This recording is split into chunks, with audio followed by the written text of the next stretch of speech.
عباسی صاحب نے توحید رسالت پر قتل کی حمایت کی.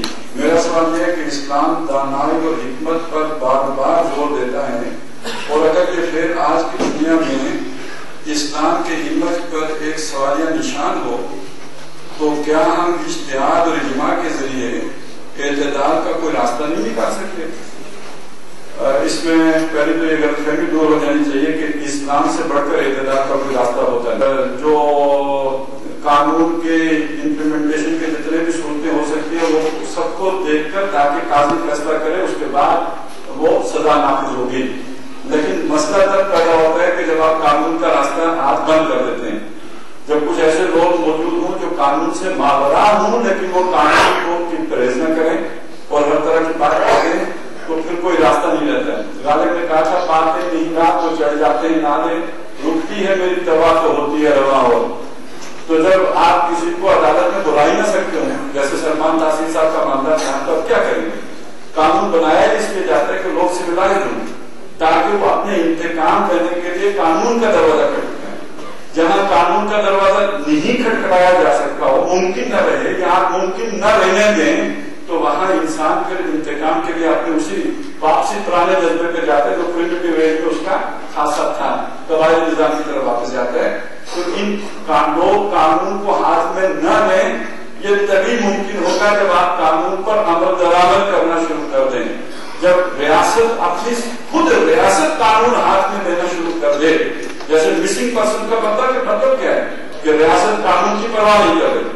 تو جب ریاست قانون کو ہاتھ میں لینا شروع کر دے تو لوگوں کے لیے کافی شافی جواز مل جاتا ہے قانون کو ہاتھ میں لینے کا. اور بالخصوص جب کسی قانون پر عمل کسی کے لیے کرنا ممکن ہی رہے کہ ان کو تو استثناء حاصل ہے، تو پھر اس کا علاج یہی ہو سکتا ہے کہ جو ہوا ہے. اس کے بعد دو سوالات ہیں. سوال ایک یہ کہ ووٹ کے ذریعے خلافت کے نظام کو نافذ کرنا کیوں ممکن نہیں، اور دوسرا یہ کہ موجودہ نظام میں رہتے ہوئے ووٹ ایک امانت ہے، کیا اس کا جائز استعمال ضروری نہیں؟ ہاں جی بالکل یہی کہا جاتا ہے اور صحیح کہا جاتا ہے کہ ووٹ ایک امانت ہے، لیکن اس کا صحیح استعمال کرنا کا مطلب کیا ہے کہ بہت کم لوگ جانتے ہیں. قرآن مجید کہتا ہے ان اللہ یامرکم ان تؤدوا الامانات الی اہلہا. اللہ تعالیٰ تمہیں حکم دیتا ہے کہ امانتیں ان کے اہل لوگوں کے سپرد کیا کرو، جس کا مطلب یہ ہے کم از کم نوٹ کر لیجیے، ووٹ ایک امانت ہے. یہ امانت کسے سونپی جا سکتی ہے؟ جو اسے سونپی جا سکتی ہے کہ جو خود امین ہو، جس کی کم ترین شرط یہ ہے کہ وہ اللہ اور اس کے دین کا نہ صرف مخالف نہ ہو بلکہ اس کے اپنے کردار میں بھی دین کی مخالفت کی جھلک نہ ہو، پہلی بات. اور نمبر دو، وہ کسی ایسی پارٹی میں شامل نہ ہو کہ جس کے اس پارٹی کے اندر کوئی خلاف، اس کے منشور میں کوئی خلاف اسلام بات ہو. تو یہ دو شرطیں جو پوری کر دے اس کو یہ امانت دی جا سکتی ہے. اور جس کے بارے میں آپ کو ان دو باتوں کا پتہ نہ ہو کہ یہ امانت اپنے پاس ہی رکھے، اسی میں خیریت ہے، تو آپ سے پوچھا جائے گا کہ امانت کس کو سونپی تھی، اور اگر پیسے دے کر یہ امانت کسی کو دے دی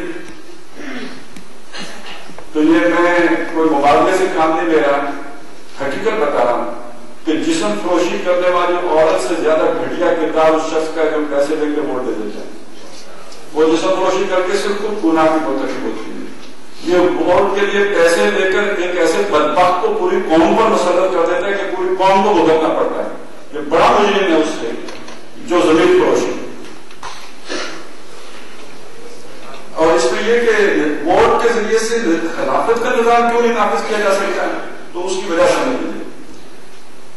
اس وقت جو آپ کا ووٹ کا نظام ہے وہ آپ کی جسے کہتے ہیں نا آزادی اظہار رائے جو نام نہاد ہے اس کی بنیاد پر آپ کی رائے کیسے بنتی ہے. جب ہم چھوٹے ہوتے تھے تو اسے پڑھتے تھے رائے بنانے کے لیے ہوتا ہے جلسہ ہوتا ہے، پمفلٹ ہوتا ہے، کاربن میٹنگ ہوتی ہے، فلانا ہوتا ہے، اس سے رائے بنتی ہے. یہ دور بن گیا. اب جلسے میں تو بم دھماکہ ہوتا ہے، زیادہ جلسے ہی کرتا ہے. اس کے آگے وہ پمفلٹ بینر یہ وہ کوئی نہیں پڑتا. اب رائے بنتی ہے جناب کس کے ذریعے سے؟ امریکہ میں بھی اسی کے ذریعے سے بنتی ہے، یا پہلے بھی اسی کے ذریعے سے بنتی ہے، یا اخبارات کے ذریعے سے بنتی ہے، یا ایک میڈیا کے ذریعے سے، پرنٹ میڈیا، الیکٹرانک میڈیا. یہ قبضے میں ہوتا ہے کس کے؟ دیکھیے ہینڈ بل تو میں بھی چھپا کے تقسیم کر لوں گا، ٹی وی چینل تو میں نہیں چلا سکتا، یہ تو اس کے لیے بڑا پیسہ چاہیے۔ اچھا وہ چینل چلانے کے جو خرچے ہیں وہ ملٹی نیشنل برداشت کرتے ہیں، ملٹی نیشنل کا نیا ایجنڈا ہے، تو وہ اصل میں ان لوگوں کو آگے لے کے آئیں گے جو ملٹی نیشنل کو سرو کریں، ان کے مفادات کو سرو کریں۔ ہم کہتے ہیں یہ بیوقوف ہے، بیوقوف کہاں ہوتے ہیں؟ کمیشن ایجنٹ ہوتے ہیں۔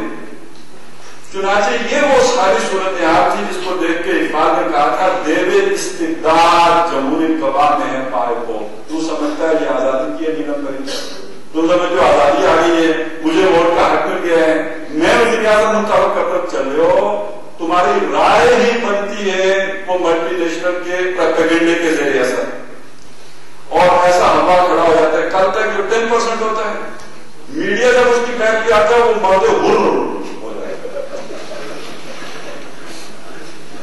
اور ایک وقت میں سب کا دماغ گھوم جاتا ہے تھوڑے عرصے کے لیے، اور 10 دنوں کے بعد معلوم ہوتا ہے کہ آئے ان ہاتھوں میں تقدیر ہنا کہہ رہی ہے،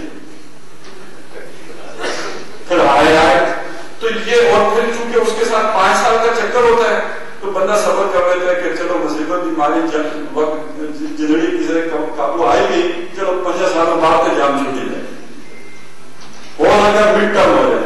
چنانچہ آپ دیکھتے ہیں تھوڑے عرصے کے بعد لگتا ہے گئی کیوں یار، اگر تم بے صبر ہو رہے ہو تو انتظار کرو 10 دنوں کے بعد جانے گی، تو وہ جو غالب نے کہا تھا کہ اب اس کو ہے نشاتی کار کا نہ ہو مرنا تو جینے کا مزہ کیا، تو مرنے کی امید پہ جی رہے ہیں، ان کے جانے کی امید پہ جو ہے برداشت کیا جائے گا۔ تو یہ ہے اصل میں جمہوریت، یہ چند جاگیرداروں وڈیروں اور ملٹی نیشنل کی میوزیکل چیئر گیم ہے، جس میں چند اچھے اداکار جو اب وہ دلیل کمار اور وہ کیا ہوتے تھے ہمارے ندیم شدید، ان سے زیادہ مچے ہو رہا تھا اداکار، امیتابھ بچن سے آگے والے وہ سیاسی ہوتے تھے۔ چنانچہ اقبال اس کی لذت سے بات تھا، وہ کہتا ہے شیطان سے کرواتا ہے، شیطان اللہ سے کہہ رہا ہے کہ جمہور کے ابلیس ہیں ارباب سیاست، باقی نہیں میری ضرورت اب طے ہوگا کہ اللہ جب سے یہ آئے اس کے بعد مجھے نیچے کوئی کام ہی نہیں ہے، جو حرکتیں یہ کرتے ہیں، جو چکر یہ چلاتے ہیں، اس کے بعد میری کوئی ضرورت نہیں، جمہور کے ابلیس ہیں ارباب سیاست، باقی نہیں میری ضرورت اب طے ہوگا۔ اور اس جمہوریت کو جو کچھ اقبال نے کہا ہے کہ وہ گندے منہ تک پہنچا کے اس کو چھوڑا، الیکشن ممبری کرسی صدارت بنائے خوب آزادی نے پھندے، میاں نجار بھی چھیلے گئے، ساتھ نہایت یورپ کے رنگے، مولوی صاحب ہی رہ گئے،